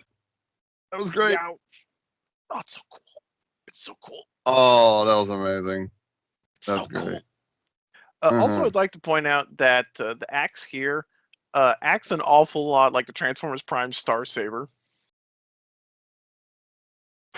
It's been long enough. Where I don't remember when Optimus Prime like swings the Star Saber, it creates that big like energy wave. But in this I case, don't with his remember, axe, he just throws like projections of the axe out, not like huge like big waves, but I don't remember that. No. But yeah, I did like the waves coming off of it. That was or the it's a very anime spirit animal projection of some kind. I'm like, yeah, I can live with that. That was nice. Yeah, but there's just so many cool like just fun ways to do fight scenes. And I mean again, just that bit just like rips the tank cannon off, swings it around, puts it back on his body and shoots him with it, just Yeah, but I'd have to watch that again, but I don't think that was on purpose. Like he was going to bash him, and then Megatron caught it on his back, and it just so happened to align. Yep. So, yeah, that's pretty cray. I like that. Good stuff. Mm-hmm. Yeah, I guess it's just like kind of my. I guess if we're still getting pretty late, we should probably wrap it up soon. But I guess just my thing that I like about this movie is that it's, and I've said this before in my comments about it, is that it's a movie that lets the Transformers be the Transformers. It's like the thing that makes that made the Transformers fun and entertaining for people. It's like this movie like holds true to it. Just the bots and nothing but the bots. It's not just the bots and nothing but the bots, but it's also like the bots' personalities, and it's like the chance for like the bots to have like human moments and like calm moments with each other before like the action happens, and then the bots' like personalities are like from how we recognize their characters are still like intact from how they are. It's like and it's just it's nice to finally see. It's like yes, do the thing that made people like these characters. Mm-hmm. And Yeah. and they did it. Instead of And they like did it. the Bayverse movies where it's like, okay, yeah, we'll have these characters still have the same names, and maybe some of them will have the same character traits, but then others are just going to be fucking snarling monsters. And You have to kill. the thing that always bothered me about that complaint, and I've been hearing that complaint since 2007, okay? The Hmm. problem with that is those bots are so expensive and so complicated, Oh they yeah. literally could not afford, they didn't have the money to be able to have the movie focused on them. Oh yeah. It's just, and I think Bayformers 1 was, I want to say 110 or 120 million dollars, which is nothing to sneeze at today, certainly. But if you look at like the Marvel Cinematic Universe, which came out after Bayformers, or just after Bayformers, I should say, Iron Man was 2008. Um, the You could only afford the money to have them be on screen for like 5 or 10 seconds at a time, and Yeah. then that's the most you could do. And the fight sequences involved, so expensive. Oh my god, Oh they're yeah. so expensive. So yeah, I absolutely understand the complaint of the too much of the humans, not enough of the bots. I completely agree with that, but I also say, how fucking expensive would that movie have been if it had been just the bots Mm. with a little bit of the humans? I understand it. Well, I understand it, but just well, actually, that's an interesting point I want to bring up because it's like I don't know how expensive Bumblebee was compared to um was it compared to like the first couple like Bayverse movies. I can get that to you in a moment here if you give me. Let's see. You want to compare? Ooh, okay. So Transformers 1. Oh, the Wild Robot just came out this week. Wait, it came out today? Nah. Maybe Not so. today. Oh, I don't I don't remember it being out last weekend when I went to go see Transformers. So yeah, it probably came out either there's today or the this weekend. there's the summary. Where's your? I'm looking for the production budget for um. It's the opening theories. There's the legs. Oh yeah, Wild Robot Um. came out today, Friday. Oh, well, how about that? So you saw it opening Okay. day. Okay. Cool. Gosh, I can't remember the last time I've done that. What the hell? Mm. I've seen a movie where it's okay. What's the bar or oh, for the financial? There we go. That's what I'm looking for. No, it's not. What's the production budget for Transformers One? No, I'm not comparing the production budget for Transformers One. I was going to compare the production budget of first Michael Bay Transformers and Bumblebee. Uh, let's see. Let's see. I want to show. Let's see. How are we doing so far? Um. Uh-oh, that's not good. Um. Let's see. Production budget 70 million. Wow. 70 million For what? dollars. For Oh, Bumblebee? for Transformers 1 was 70 million dollars, which wow. I was actually expecting it to be a lot higher than that, but okay, all right. Mm. Now this Transformers one The or this one. oh, okay, that was one that I was thinking of. But yeah, And Bumblebee was estimated between 102 and 135. okay. And what was the production budget of Transformers 2007? I That was what I wanted to know. think it was 110 million. Yes. 2007, 147 million. Okay. Yeah. So that's a little higher than I thought it would be. Well, actually, that's kind of interesting because if you factor in inflation, then that means technically Bumblebee would have been made for less money than what uh was it original Transformers would have been made for if they both released at the same time. Yes, it is. You're talking about the Transformers, the movie? No, I'm talking about Transformers 2007. Okay. I'm comparing 2007 to Bumblebee. Okay. So Transformers That's 1, the that's what I'm comparing. production budget is not listed. Or no, we know it's 70 million. Okay. Yes. Bumblebee is 102 million.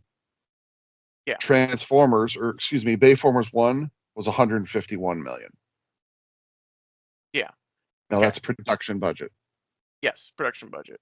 Mm-hmm. So, anyways, the reason I've went on this whole spree, and the reason I was bringing this up is Okay. because I think Bumblebee does a much better version of striking death. Was it that proper like dynamic with the Transformers that we know them, while still having the whole like, oh, you still have human characters and it's still revolving around a human plot. Oh yeah. But Okay. Yeah. but like the Transformers personalities are like more intact. And I mean there are less Transformers in Bumblebee than there are in and less Transformers on screen in Bumblebee than there are in like the other Bayverse movies. So there is Mhm. that to factor into account. But Mhm. still it's like you actually get like Transformers that have character in Bumblebee instead of being like just was it like I said, snarling monsters. Yeah, I never fully agreed with the snarling monsters thingy either. Okay. Um, although to be fair, I did like Bayformers Starscream. I thought that was a nice Hmm. alternate alternate version of him. I was like, Yeah. okay, all right, No, I can. Bayformers Starscream worked. I think like among the Decepticons, like Starscream, Megatron, and Barricade, like Yeah. worked the best. Probably because those are all the ones that we got to spend like the most time with. But Starscream also got taken out like a bitch. That was disappointing. That was well, from wow. Dark of the Moon, yeah. Yeah, that was disappointing. He's just kind of flailing about like an idiot. And I'm like, you really, Yeah. really don't need to drag him down like that. But Now, if we're taking like Dark of the Moon and stuff into account, I actually do really like both like Soundwave and Shockwave from Dark of the Moon. Shockwave more Soundwave, so. was it Shockwave? Yeah, Shockwave, who said, I think he only said like one line in the whole movie, something like Hmm. that. Yeah. And then Soundwave, who was the car, right? Yeah, he was the car. Yeah. Been a long ass time since I've seen Dark in the Moon. I don't know if I like him as much. I actually preferred him as the satellite tentacle thingy. I actually prefer him Hmm. that way, and I wish we'd gotten more of that. Instead, they Agreed. put him in a car, and they completely forgot to put a vocoder on Frank Welker for reasons. Hmm. Yeah. So so basically in Dark of the Moon, Soundwave is just Doctor Claw. Pretty much. That's it. Pretty much. Like we don't need that. Um, You so know, fun fact about that: Frank Welker actually like when he auditioned to be like Soundwave in Dark of the Moon. mhm. They said they were going to put like a vocoder or like a thing on him to like Yeah, and change then up they his didn't. voice, and then they didn't. Yeah, Yeah. and then they didn't. Yeah. I still can't. I still can't fucking believe that Michael Bay convinced Leonard Nimoy to say, what was it? The needs of the many outweigh the needs of the few. They actually got him to say that in Dark of the Moon. I was so pissed off when I heard him say that. I was like, really? I don't care if you're married to a sister. Come on. Or no. Susan Bay is Leonard Nimoy's sister or cousin. I suddenly don't remember. There's a familial connection there. But yeah, I think that's actually how Bay got Nimoy to come into it and voice Sentinel Prime. So It's because, oh yeah, you're married to my sister or something like that. So, anyways, yeah. Let's see. See what's the break even. The break even would be, okay. So if it's 70, what's 7 times 3 is 21. So for Transformers 1 to get a sequel, it's going to have to break $21 million. No, is that right? No, I'm sorry. 210 million. It's going to have to break 210 million if it's going to make it. If it doesn't break 210 million, forget Transformers 2. It won't happen, period. Yeah. So, and right now, actually, I think it opened, what, yesterday, today, something like that? No, it opened, what, last week? Something like that? No, it opened last week. Yeah. Last week, okay. It's already below expectations right now. I'm looking at the numbers right now, and I'm looking at the curve, and I'm like, oh my god, this is not good. It was on track up until September 22nd, and right now it's underperforming. It's not hurting, but it is underperforming. The curve is suggesting it's how long has it been in? Almost a week now. Yeah, it has been only a week. Yeah, it's been 1 week. I'm concerned that Transformers 1 might actually bomb. If this trend continues, it might bomb, depending on how it performs this second weekend. If it does, I entirely blame the marketing for that. Because the marketing was bad. I mean, hell, that first trailer was god awful. Oh yeah, Bumblebee is just yeah. Well, it's not just Bumblebee. It's like the first trailer is just like nothing but jokes. That's right. Yeah. And happy-go-lucky and nothing but jokes. So it's like the first trailer, terrible, horrible first impression. Second trailer still has some stuff going on for it, but it's like, okay, we can start to see where more of the like serious stuff comes from. It's like we're starting to pick it up from it. So, but yeah, so if this movie bombs, I entirely blame the marketing for that because it was really bad. Trailer number 2. Let's see, I want the first trailer. IGN, fuck you. Paramount International. Transformers official. Which also IGN gave this movie a 5 out of 10. Which is like, fuck, of course. Yeah, but that's because Elita 1 wasn't girl boss enough for their preference. Yes. I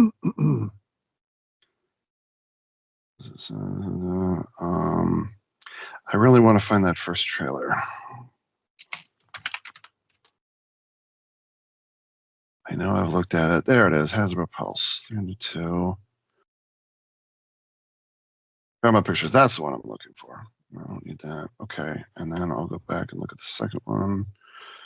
There's the second. Excuse me. Okay, so first trailer from Paramount Pictures. That's who made the movie. Actually, no. The trailer, the very first trailer from 5 months ago. No, it's a very healthy thumbs up. That's not in question. The second trailer, again, very healthy thumbs up. I don't think the marketing was a problem on this, or at least the trailers are. See, this one's 10 days ago. This is final trailer. How's this doing? Not as many views because it's only been out for 10 days, but still 30,000 to 1K. That's no. I think of the 3 trailers that I just looked at, and I'm not even watching the trailers, just like comparing thumbs up to thumbs down. Nah, they're all in the green. They're very healthy thumbs up on all 3 of them. I don't think the marketing is a problem because I was also looking at the numbers of how many people were looking at each trailer, and it's fairly consistent. So it's like, yeah. So you might not be wrong about jokey and happy-go-lucky and nothing goes wrong. But on the other hand, this movie is rated PG, and I'm wondering if they were trying to pass it off as little kids can watch this. Here's the type of humor that we have.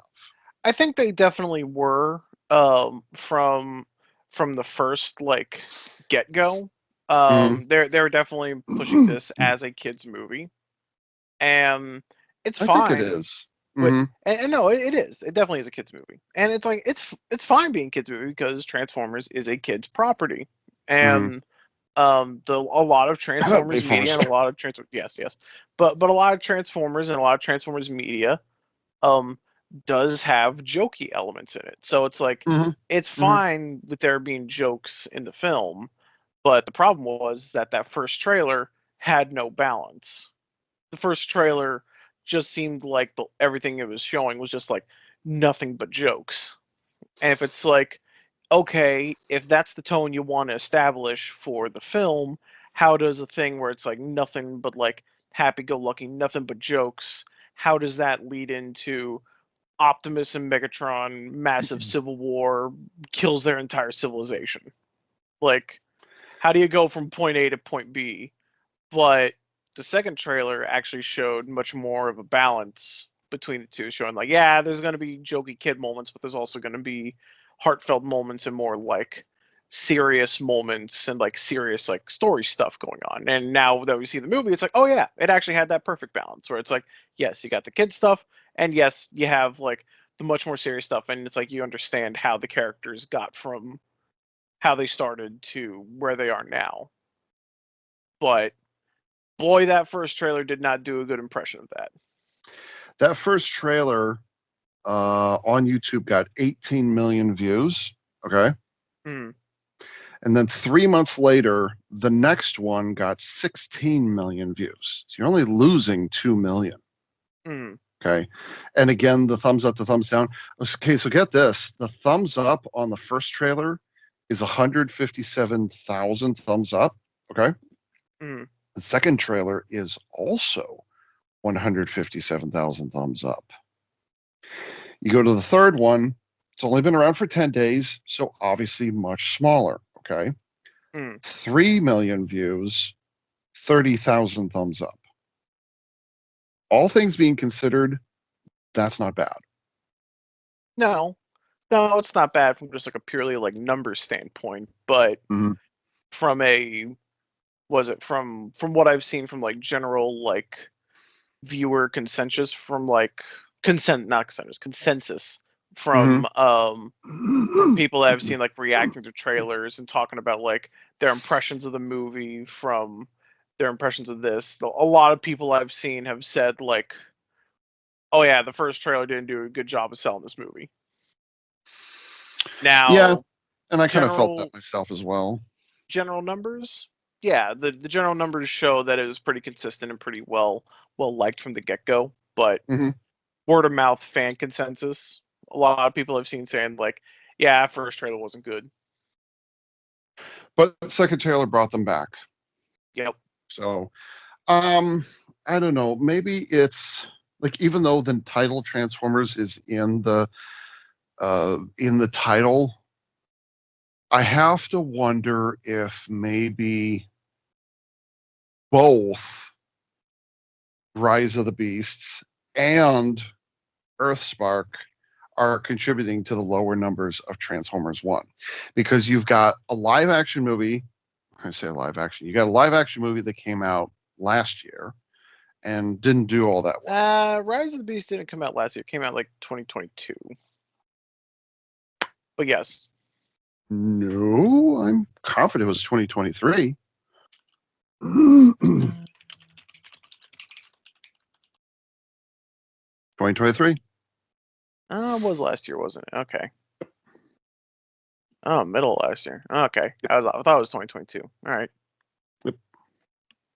So, but Rise of the Beasts underperformed, Yes. and then, but that's general audiences. So whatever. But also, Rise of the Beasts should have ridden the wave that Bumblebee established, but it didn't. Okay.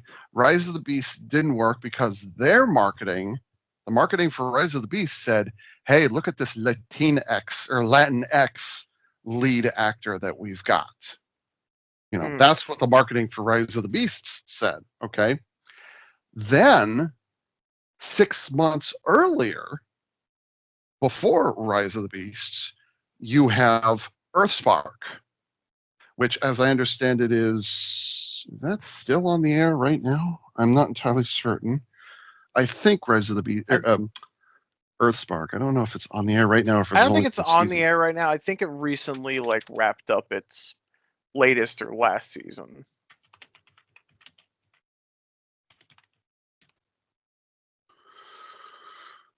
God, I can't believe I'm actually looking this up. Number of episodes. So is it going right now? Nope, it's still going right now. It says it's still going. A third season will premiere on October 25th. So they're going into season 3 of Earthspark. Okay. So Still there. Earthspark is still going. Yeah. Yeah. But that being said, nobody's watching Earthspark. That's the thing. From what I've heard, like there's no buzz. Yeah. Nobody's buying toys. No, Earthspark is dead. Is dead, dead, dead, dead, dead, dead, dead, dead, and we all know why. Earthspark actually leaned harder into what Rise of the Beasts attempted to lean into. So the reason I bring this up, you've got Earthspark 2 years previously is making the noise that it's making, or rather not making. And then you've got Rise of the Beasts making the noise that it made, but it's still underperformed. And then 1 year later, or a year and a half later, you get Transformers 1. I think I said it to you earlier. Was it once burned, twice shy?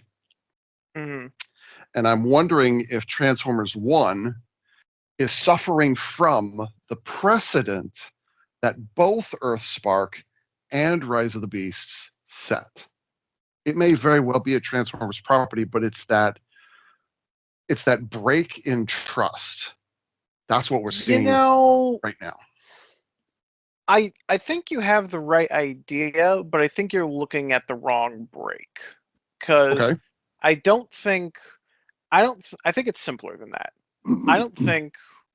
I think what people are breaking on with this isn't that it's like, oh, we got burned with Rise of the Beasts because of Latinx push, and we got burned from we got burned from Earthspark because of woke whatever. I don't think it's because of that. I think You don't think general so? audiences no. I think general audiences don't care. I think what actually is like bouncing people off from this movie is the change in art direction, because general audiences know Was It Transformers as the live action live thing of like the 2007 movie to Rise of the Beasts. They know Okay. that aesthetic of Transformers. So then Okay. Keep going. here comes Transformers 1 that has a totally different aesthetic that is far more like cartoon and G1 accurate, that is just entirely CGI cartoon and doesn't have any humans or anything in it at all. And it's like now it's also marketing itself more as a kids movie rather than like a general audience's like PG-13 sort of series like the rest of the live action Transformers movies have been. And it's like now you have that like sort of like disconnect where it's like, well, this isn't the Transformers that I like. This is some other weird thing. Okay. I can see that. Yeah. Yeah. Yeah. Yeah. All right. I can see that happening. I suppose something similar could be said about, and I've never watched any of them, but I think something similar has been said about the various Teenage Mutant Ninja Turtles movies, where they seem to change style every 5 or 10 years or so. First, you had a CGI movie that didn't go anywhere, and then you had a CGI Well, no, movie that didn't. first you have the live action movie in the 90s. Well, no, I'm talking more recent. More recent. Yeah, I mean, yes, I'm well aware of that. Yeah. Um, but you've got basically a CGI movie that leads into a CGI series. Then you've got another CGI movie that's not related to that. Then you get not one but two Michael Bay TMNT, which turned off the entire audience entirely. And then they Yeah. went back to a completely new retelling of TMNT that's all CGI. And then they, like, 2 years ago, something like that, they released yet another all CGI TMNT. And so it's like, here's an origin story, and then 3 years later, here's an origin story, but it's live action, and then here's an origin story. I wonder if maybe that is what is at work, because like until the offer was made today or yesterday, hey Ava, you want to go see Transformers 1? I wasn't really planning to, up until you said a couple of days ago, this movie is actually really good. I was actually sitting back and waiting, and it was actually your endorsement where I'm like, okay, I'm open to it. Let's see what happens. I don't think that word of mouth is. What am I saying, Max? It's almost 2 a.m. Yeah, maybe the art direction is different enough that's kind of turning people off. Maybe it's it's intended for kids, not for general audiences. I can tell you right now, though, it is aimed at kids, but there's so much reference, and it's not, by the way, thank God, it's not member berries. It's not member berries. Oh yeah, it's not member berries. This is very much aimed at trans fans, and then it's also aimed at kids. So I'm inclined to say the general audience is not going to pick up on this, and they're not really the ones who this is aimed at. No, this is aimed at This is aimed at G1 Transformers fans who have long since grown up and had kids and had their own families and stuff like that. So it's like this is a movie for like the old school Transformers fans showing their kids the new thing, and all of them enjoying it. Yeah, I agree. This is a generational type movie. I think this might do. I think this might do well on streaming. I think that like once the movie gets to streaming, then it'll kind of pick up. Like, okay, it'll pick up some steam there. Yeah, I think so too. But I do say, just 1 week into its debut, and it's already below the curve. I'm inclined to say this is going to bomb. I don't want it to, but I think it's going to. But I mean, what could you do for $70 million, and you can see every penny at work in this movie? So I would, dare I say, and this is a stretch. Okay, so I know I'm on kind of shaky ground when I say this, Max, but you'll understand when I say this. Is this a Godzilla King of the Monsters type scenario where the fans freaking adored it, but it kind of sort of underperformed? I'm feeling it'll probably lean towards that way, at least from first impression. Maybe it'll pick up more steam later, but I'm kind of feeling that it's kind of leaning that way. Which is unfortunate, but I think just the whole reason why it's doing that is all because of that just art style change. Because I mean, because bringing up also like bringing up Godzilla, like I will never forget reading like general audience like reactions to Godzilla King of the Monsters when that trailer showed up, because there was an alarming number of people that were looking at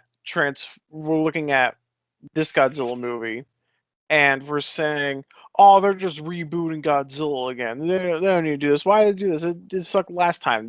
There was an alarming number of people that didn't realize that it was a sequel to Godzilla 2014, and they all thought it was just another reboot of them doing stuff.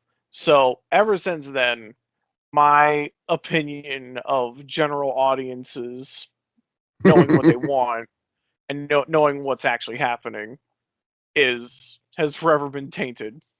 Because Yeah. goddamn, these Yeah. people are stupid out here.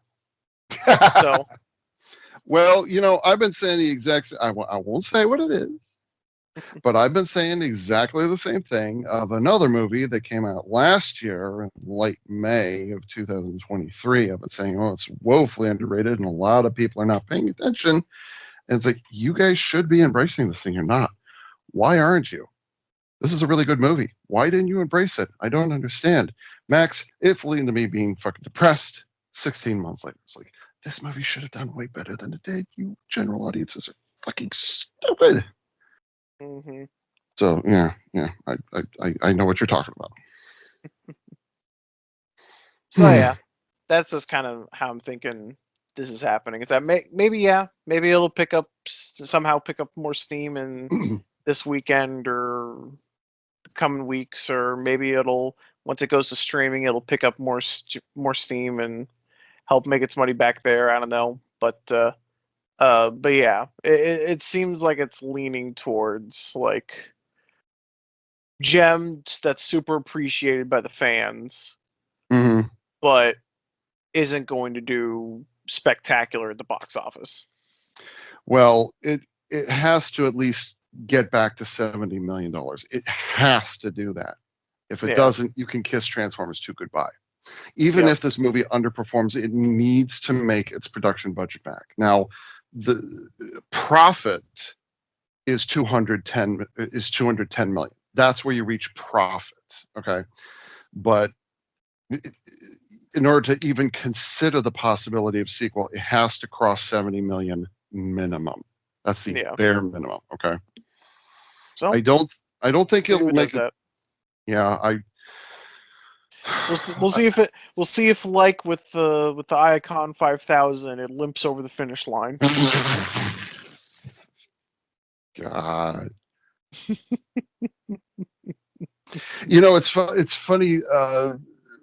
The thing they do at the drive-in theater, this is one of those old school drive-in theaters where they'll actually play like really old 1950s, 1960s cartoons just before the movie rolls. And they actually played a Merry Melodies cartoon that was a very early version of Bugs Bunny versus some random generic tortoise. It was, there's a hare and the tortoise type story, and and now I'm seeing the Iacon 5000. That comparison is like, oh, we made it, and then everything runs past them. It's like, yeah, at least we made it to second place. I love Dreadwing was front and center. I love that. Darkwing, but yes, Darkwing. Yeah, oh my God, thank you, Hasbro. Thank you so much for giving him some love, and he's a big freaking bomber type character. I love it. Thank you so much. I like that. I love that bit where how they're like when they're in the Iacon 5000, how they decide to like once their like jetpacks break, they decide to just hop onto other Transformers.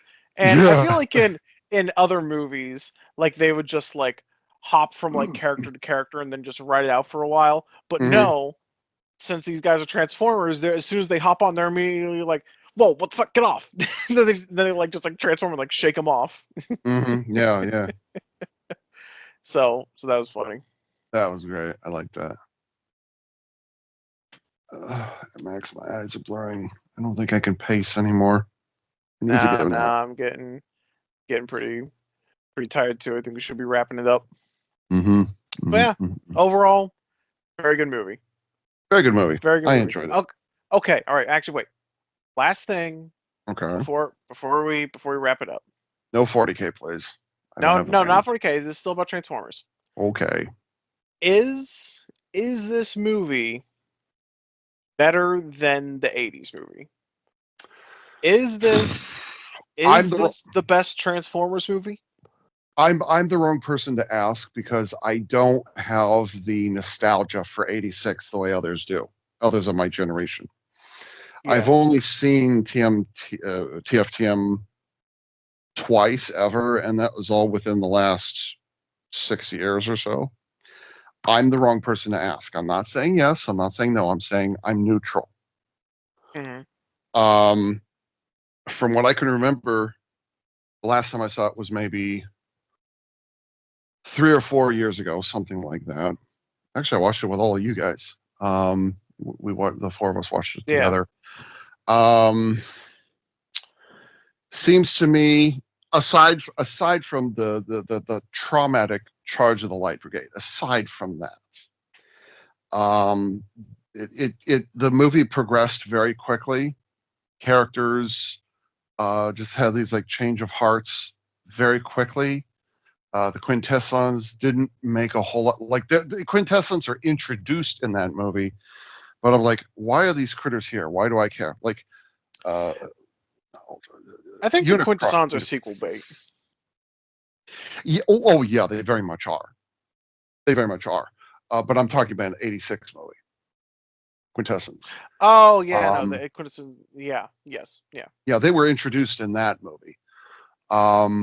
No, they are sequel bait because you've got Peter Cullen, you've got Chris Hemsworth at the end of Transformers One saying, we're here and we're ready to go, Quintessons. Yeah. So basically, they're setting up the sequel for a three-way fight between the Quintessons, half the Cybertronians, and then the other half the Cybertronians. Yeah, the It's like, Autobots and Decepticons, yeah. yeah, so it's going to be a three-way fight. And like, how the hell are they going to figure this thing out or whatever, So that's what they're setting up for.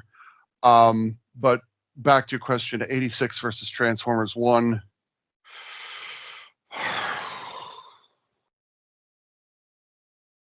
I like this movie more because it's got all the references in it, but those references would not have been possible without the 86 movie and such. In fact, funny you mentioned that. There's a moment when Optimus Prime in Transformers 1 where he gets catapulted into the air and he actually Yeah. pulls that thing where he pulls out his his ion rifle or ion blaster, whatever it is. And he's got that thing where he's got one leg up and one leg down. He's got one Yep, arm. he does the pose. He did the pose from '86, and I actually laughed out loud when I saw that. I was like, "Oh my god, Yeah. they actually did that reference! I love it." So, um, but that's that aside. Yeah. I don't know, I think there are like I don't know there are '86 specific. well enough. Yeah. I'll I've say seen that. 86 a lot. Mhm. Continue. Sorry. I would say that '86 had a lot of different ideas floating around. You had like three different plot lines. You've got Yeah. uh, Yeah, that's for sure. you Bumblebee and Spike Up on Moonbase 2. And then you've got, I can't remember everything. And then you've got Then you got like Hot the Rod and new, Cup on one planet, and then Danielle, RC, and Springer and Ultra Ultra Magnus on another Magnus. planet. And then you got the Junkions thrown in there just for the hell of Junkions it. with them, yep. And And then you then, got the Quintessons on the other. yeah, you've got like three or four different plots buzzing around it. Oh, by the way, Optimus Prime is very dead. Yep. Optimus So, Prime dies. Most of the original Autobots, die, and then except for uh, RC, she gets resurrected as a headmaster. Except they never released it in the U.S. So shrug. that's in the show. Um, It's not in the movie. Well, no. I mean, the reason why they kept RC around, like RC was already established. They No, she wasn't. kept her. Was she introduced in the movie? Yes, Oh, my mistake. Okay. she was introduced as the movie as like the first female Transformer. Okay. All right. Okay. For some reason I thought she was okay. Why was I thinking that? All right. Whatever. All right. Okay. But yeah, so it's like I don't know. It's like I'm kind of of the opinion it's like is like maybe like the first Transformers movie, the 80s one, like the more iconic movie? Yes. Is it Yeah. more like nostalgic? Does it have like individual scenes are better than like individual scenes in this movie? Yes. But I think like if we're talking in terms of like an overall package, like an overall like film quality, I think this movie is more consistent than Yeah. the Oh yeah. 80s movie. Yep. And I would say probably this movie just is the overall like better film compared to that one. Yeah, I would say it would, because there's a lot fewer characters you have to keep track of. There's the basic four. There you've got Sentinel. You've got Arachnid, who kind of came out of nowhere, but like, okay, all right, I can live with Arachnid. Why not? Which also very cool that it was specifically Arachnid and not Yeah. Black Arachnia. Yeah, that surprised the heck out of me. Isn't it? You're perfectly set up as a spider character, but I guess you can't have spiders. So it's like she was spider-like, and you could kind of tell the way that she was moving around. It's like, oh yeah, she's got multiple limbs or whatever it is. But Yep. so did the original Arachnid from Transformers Prime. Yep. You know, she very much had an arachnid or a spider. Spider, not just a spider form, but you know, the way that she actually had like a Drider type form, which pleased Yeah. a lot of furries, by the way. I'll point out. Just Well, that was actually the only thing that was her spider form. Was that sort of like Drider, sort of like partial like spider form. It was like that or a helicopter. So she never went full spider. it may have been long enough. I don't remember. Forgive me. Mhm. Or it's 2:13 a.m. I don't know. It could be something like that. No, yeah, Arachnid. That was an interesting choice. Yep. I mean, like it's Sentinel Prime. Like I would have expected. Actually, I don't know what I would have expected. I saw the toy for Sentinel Prime, but I had no idea he was the antagonist in this movie. I had no idea that was the case. So like I didn't know what it was that you know, what would cause the rift between Orion Pax and D16. Like I had no idea. No, it turned out it was Sentinel Prime. Wow. Okay, didn't see that coming. Yep. So yeah. What was I saying? But yeah, that I guess that's just my thing. Is that I think this movie's probably the overall better film. So yeah, I think maybe this is the best Transformers movie that I've ever gotten. You talk about G1 Transformers movie or just Transformers movie ever? Ever. Like compared to like the Bayformers stuff and compared to the G180s film, I think this might be the peak so far. Now I do have nostalgia for Bayformers 1 and 3. Definitely the first one. I do have nostalgia for those. The second one can go fuck itself. Oh, as do I. Me too, for sure. Mm-hmm. But I don't have enough attachment to 86 to be able to say this is better than 86 or worse than 86.